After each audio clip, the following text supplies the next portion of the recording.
Lanka back again. You're with me, Amaya, Anupama, and Sharon in the studio. Today we have a very interesting discussion about Unity Missions Trust and what they do to change the Sri Lankan future.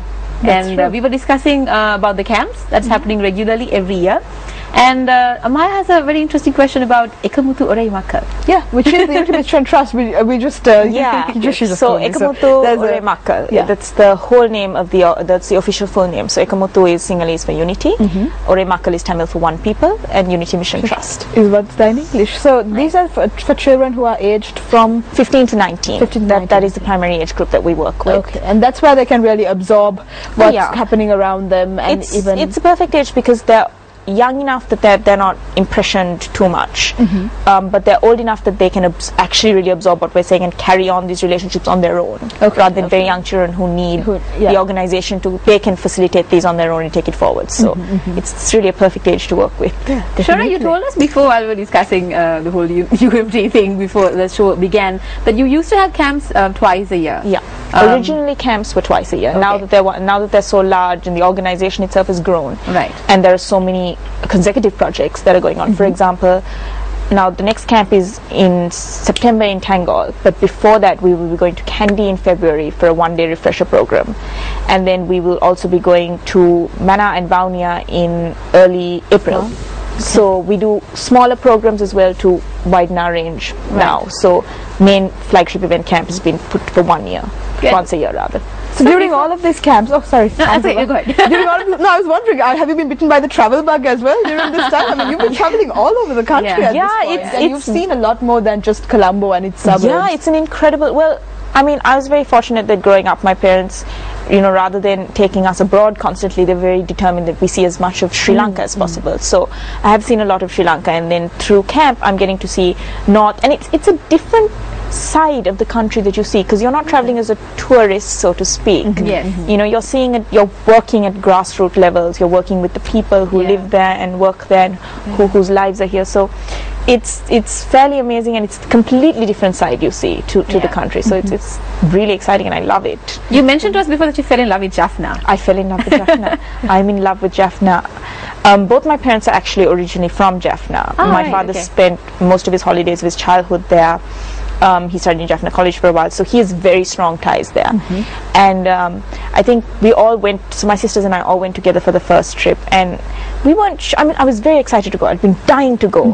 And it's difficult to explain, but I don't know, maybe it was the thing of that's your roots, that's where you come from, or maybe it was just it was such a beautiful place, but it just clicks immediately. And I loved it. I absolutely loved Jaffna. I cannot wait to go back. And because of the work that you do, I mean, the opportunities you have to go back are vast. Great. Yes, but you also have your own blog. Yes, now, it's called My Little Pink Notebook. it's seen name changes from time to time. Has it? How did it originally start out? I can't remember the original name. I was 16 and angsty, and I see. And I thought I was a writer.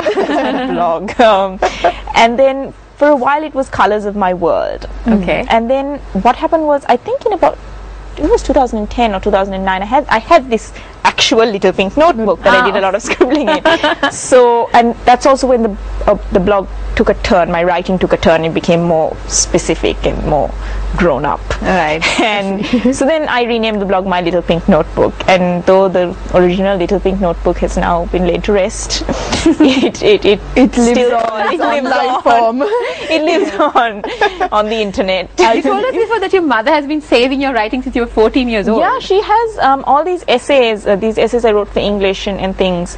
And my mom is, she has all these files. It's incredible. Wow. I really hope my kids don't expect that someday. You should let them see this interview on YouTube. I know, but it's not going to happen for you. I decided a long time ago that this is not going to happen for you. So, not recently. I mean, a couple of years ago, I was reading some of the work I had. I mean, it was essays for exams or something, and I was actually pretty surprised with the depth of my writing at 13, 14. Yeah, I was like, wow, either I watched way too much TV or I read way too much, but some of them were very intense pieces, actually. But you did read a lot. I did. I'm a voracious reader. My whole family is. We're all voracious readers. I will read anything and everything. I see. Tell us a little story that happens in bookstores. Okay, listen to this. It's very interesting. Oh, yeah. What happens in bookstores? I'm also very taken up by this story. So, growing up, my father was very insistent that I read all the classics. And to this day, I'm very grateful to him because, you know, you see all these references to amazing classics like Moby Dick and all that in popular culture. And 80% of people my age don't know that it's a Moby Dick reference. And I'm like, how? So, growing up, I'm one of those people who can also read what is termed rubbish or pulp fiction. Yeah, I see. You know. Okay. So we go to bookstore. Every girl goes to that phase. Yeah. Every girl goes to the phase. Oh, some boys. Some boys. Interesting. I have seen boys who've read Princess's Diaries. Just saying. Okay. No I won't mention names. But so we used to go into bookstore and I'd make a deal with my dad. He'd say, okay, I'll buy you the rubbish book and the classic, but you have to read the classic, and then I'll give you the rubbish. So through that, I've read Mutiny on the HMS Bounty, Swiss Family Robinson, you know, Tom Sawyer, all these classics I read in order to get to these rubbish. And then, but in hindsight, I really appreciate that because now my taste in reading has matured severely. Yes, and that influences your writing as well. Oh, massively, massively. Yeah. So when you write your blog, I mean, what are the interesting things that come out while you're in front of your computer typing out the blog? And what are the posts that have really gone viral? Because I know that some of your posts have gone viral. Yeah. Actually, this been last amazing. year. Yeah, I know. You think that, you know, you get one chance to go viral a year. Apparently not. She went viral twice. This internet, I tell you. Thanks, universe. Yeah, one of the pieces that actually got my blog a lot of attention subsequently was this piece called Being Sri Lankan. Yes. So I wrote it in February of this year when there was a lot of unrest happening. Last year. Sorry, yes, last year. I keep forgetting it's 2014 now. And it was essentially prose, so to speak, which was to me a collection of things that to me represented Sri Lanka and what it meant to be Sri Lankan.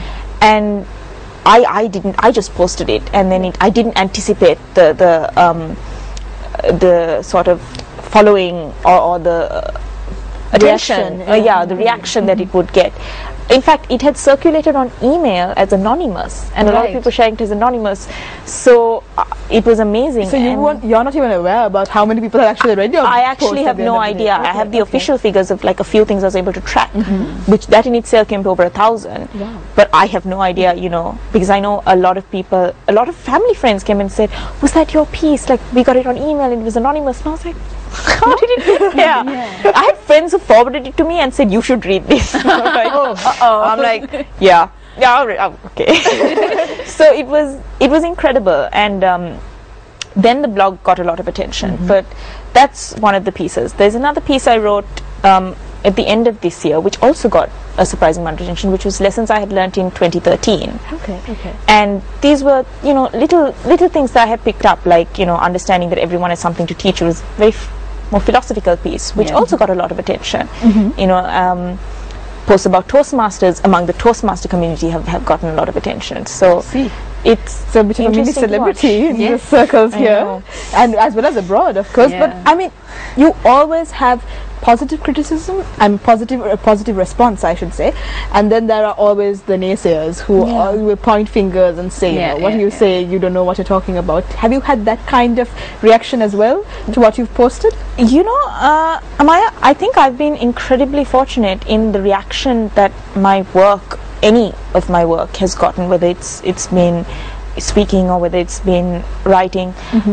Yes, I've had criticism, but it's always, so far, touch wood, been positive criticism. You know, the kind of criticism where people come and say, "Okay, that's great, we appreciate what you're doing, but here's what we think." Right. I've yet to It's all constructive. It's all constructive, and I've yet, you know, I braced myself for it because people kept telling me, you know, you're going to get people who are going to be very vicious and attack you. And yes, there've been one or two, but not to the extent that I've seen other people kind of face. I see. So I've been very fortunate, and I think my time is overdue. So I'm waiting for the next one. Well, you're doing an interview right now on Good Morning Sri Lanka, and I think everyone's going to love you, and they'll understand why no one is saying anything mean to her, because she's just such a nice person. We'll be speaking some more to Sharanya, but we're going for a very short break now, so let's go and see you right down the side.